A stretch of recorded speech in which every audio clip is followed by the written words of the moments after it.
bersamamu dan bersama rohmu. Inilah Injil suci menurut Lukas. Dimuliakanlah Tuhan. Dalam perjalanannya ke Yerusalem, Yesus dan murid-muridnya tiba di sebuah desa. Seorang perempuan bernama Marta menerima dia di rumahnya. Perempuan itu mempunyai seorang saudara bernama Maria. Maria ini duduk di dekat kaki Tuhan dan terus mendengarkan perkataannya, sedangkan Marta sibuk sekali melayani. Ia mendekati Yesus dan berkata, "Tuhan, tidakkah Engkau peduli bahwa saudariku membiarkan aku melayani seorang diri? Suruhlah dia membantu aku." Tetapi Tuhan menjawabnya, "Marta, Marta, engkau khawatir dan menyusahkan diri dengan banyak hal, tetapi hanya satu saja yang perlu. Maria telah memilih bagian terbaik yang tidak akan diambil dari dia."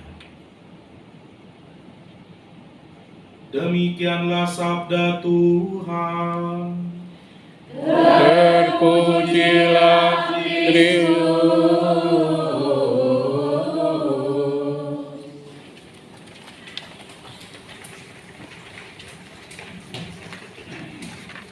Bapak, saudari-saudara yang terkasih, selamat siang. Selamat siang. Saya dulu ketika masih SMA, saya sekolah di seminari Wacana Bakti di Pejaten, Jakarta Selatan. Dulu kasurnya itu kasur kapuk. Ya, kasur kapuk. Kalau sekarang kasurnya sudah bagus. Kasur kapuk, maka spraynya itu nggak bisa spray yang bagus. Spray yang tipis supaya mengikuti lekuk kasurnya. Karena ada yang udah melengkung, ada yang bentuknya macam-macam. Biasanya ya, kami itu bisa tahu kalau seminari itu akan kedatangan tamu agung, tamu khusus, atau besoknya ada acara khusus begitu ya. Ketika pulang sekolah ya, di bagian lantai 1 tempat ruang belajar kami itu ada spray baru, spray bagus ya, ada gambar kuda-kudanya, motifnya kuda, warnanya bagus. Itu tandanya besok atau malam nanti ada tamu, dan tamu itu bisa keliling lihat kamar-kamar, dan artinya kami harus kerja tangan habis itu ya, untuk menyambut tamu, memperlihatkan seminari itu layak untuk dikunjungi. Hal yang sama saya jumpai juga di rumah eyang saya. Pasti ada satu lemari isinya piring-piring atau gelas-gelas, sendok garpu ya, yang keluar mungkin setahun sekali ketika ada tamu agung juga ya. Padahal cuma ditaruh buat piring buat risol ya, buat tamu-tamu gitu kan, atau gelas buat nanti isi sirup atau teh, tapi dikeluarkan hanya pada saat ada tamu. Atau kalau tetangga saya saat lebaran barulah keluar itu gelas-gelas bagusnya. Bahkan teman-teman saya pernah bilang, "Saya nggak tahu tuh rumah saya punya barang-barang bagus seperti itu." Saking berharganya, saking menghormati tamu yang datang. Hari ini kita mendengar kisah Yesus mengunjungi Maria dan Marta. Yesus tiba di sebuah desa. Tidak disebut nama desanya. Bisa diisi desa Bengcongan ya. Ada yang di sana ya. Ada. Itu yang saya ingat dari Karawaci. Dulu masih tanah merah, saya ingat tuh tanah merah rusak-rusak. Bisa desa yang lain ya, Palang Semi, Perum bisa diisi. Tapi Yesus datang. Dan seringkali orang itu membedakan mana yang baik ya antara Maria dan Marta. Karena Maria diam di dekat Yesus, Marta melakukan segala bentuk pelayanannya. Tapi buat saya yang baik untuk permenungan kita hari ini, karena temanya adalah lansia yang bahagia dan bermakna. Bahagia dan bermakna itu dasarnya pertama, Karena Yesus hadir. Yesus tinggal di rumah kita, di hati kita, di jiwa kita, di keluarga kita. Mau Marta kerjanya apa, Maria duduk, Yesus hadir di rumah keduanya. Maka kehadiran Yesus itu yang membuat diri kita, yang membuat hati kita, yang membuat jiwa kita itu lebih bermakna, lebih bahagia. Jadi kalau misalnya di antara 600 orang ini ya, 600 orang yang hadir ini punya kehebatannya masing-masing, ada yang bisa main organ, ada yang nyanyi, ada yang mungkin jago ice breaking, kita nggak tahu ya. Mau karyanya masing-masing, yang mempersatukan apa? Kehadiran Yesus di dalam hati kita, keluarga kita. Pertanyaannya, kalau kita mau menjamu tamu aja repotnya segitu besarnya, ya, masa menjamu Yesus kita nggak mau mempersiapkan hati dan diri kita? Itu jangan-jangan Yesus tahu kok luar dalamku, datang aja, rumah berantakan silahkan datang. Yesus sih bisa datang, tapi kita siap nggak diubah dengan kedatangan jika hati kita, hidup kita, jiwa kita juga berantakan, juga tidak dipenuhi dengan kasih sayang dan pengampunan. Maka buat saya itu buah permenungan yang pertama. Saya punya beberapa buah permenungan. Permenungan yang kedua, tadi dikatakan Maria telah memilih bagian yang terbaik. Ya, bagian yang terbaik. Yang terbaik itu apa sih? Punya rumah 5 lantai, anaknya sukses semua, puji Tuhan. Hidup sampai umur 120 tahun, syukur pada Allah. Ya. Yang terbaik itu apa? Pertanyaan kan begitu.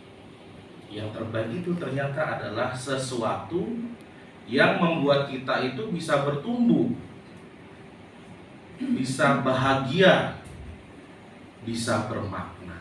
Dan itu nggak selalu semuanya menyenangkan, nggak selalu semuanya menyenangkan. Di sini kalau Bapak Ibu ingat ketika mendidik anaknya, apakah selalu memberikan hadiah yang sifat-sifat atau perilaku yang menyenangkan ke anaknya? Enggak ya. Mama saya setiap jam 5 sore teriak-teriak itu. Saya dipanggil Marcel ya di rumah. Marcel, adus mandi, sinau. Ya. Itu dua bahasa Jawa yang saya ingat sampai sekarang, mandi dan sinau. Mandi, adus dan sinau. Belajar. Apakah saya suka? Enggak. Tapi ternyata itu yang terbaik untuk membuat saya tumbuh. Maka kalau kita bertanya yang terbaik untuk itu apa sih? Bisa saja yang terbaik yang Tuhan siapkan untuk hidup kita mungkin perlu melalui masa-masa kebosanan, perlu melalui masa-masa hati yang penuh dengan kemarahan, hati yang penuh ketergantungan, penuh dendam misalnya. Ada masa-masa itu yang Tuhan hadirkan, yang sebenarnya itu melatih hati kita untuk mencapai kondisi yang terbaik untuk hidup kita masing-masing. Maka misalnya ada yang masa-masa ini bertanya-tanya sama Tuhan, Tuhan kok hidupku begini-begini aja ya? Sabtu Minggu ngumpul sama yang seumuran lagi, kok gini-gini aja hidup. Jangan-jangan itu jalan terbaik yang Tuhan sedang siapkan, ya, yang Tuhan sedang siapkan. Kalau saya tinggal bersama Father, saya itu tinggal bersama Father Bapak Ibu di belakang. Formasi kami itu formasi terbaik, tapi belum tentu menyenangkan. Contohnya apa? Mereka harus jalan kaki 5 hari 4 malam. Ada masa tertentu harus jalan kaki 5 hari 4 malam, berdua-dua. Tidak bawa makanan, tidak bawa minuman, tidak bawa uang. Harus minta di jalan. Tidur bisa di pom bensin, bisa di musola, ya, bisa di masjid, di gereja jarang, karena jarang gereja yang di pinggir jalan utama, ya, pasti di dalam komplek kan gereja kita ya, jarang. Tapi itu yang bilang. Apakah menyenangkan? Enggak. Tapi apakah membuat mereka bertumbuh? Iya. Karena saya juga mengalami. Cuma saya 3 hari 2 malam, frater saya 5 hari 4 malam. Ya, karena saya merasa ini terbaik, kita berikan yang terbaik lagi, lebih panjang jalannya. Tahun depan rencananya lebih panjang lagi supaya bolanya lebih baik lagi. Tapi semua selamat kok. Semua selamat. Apakah mereka kelaparan di jalan? Enggak. Kenyang udah di jalan karena merasakan begitu baiknya orang-orang di jalanan. Apakah capek? Capek. Siapa yang gak capek jalan kaki? Tapi hidupnya bertumbuh. Berserah diri kepada Tuhannya itu bertumbuh lewat pengalaman itu. Dan itu yang terbaik. Maka apakah Marta tidak melakukan yang terbaik? Itu yang dilakukan yang terbaik bagi Marta, melayani. Bagi Maria yang terbaik duduk diam di dekat Yesus. Buat kita semua yang hadir di sini, yang terbaik pasti beda-beda, tapi sumbunya satu. Mana yang membuat aku bertumbuh dalam iman sehingga aku bisa bahagia dan bermakna.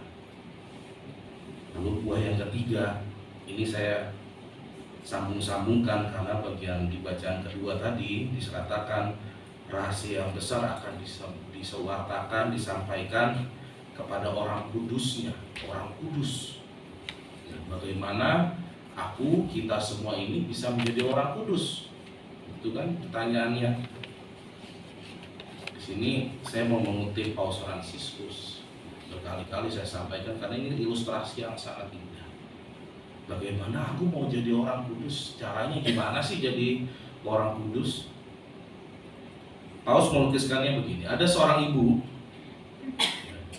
Sini banyak ibu-ibu ya. Ada seorang ibu. Suatu hari bangun pagi lalu berjanji kepada dirinya, aku nggak mau gosip. Pergilah ibu itu ke pasar lalu ketemu gengnya.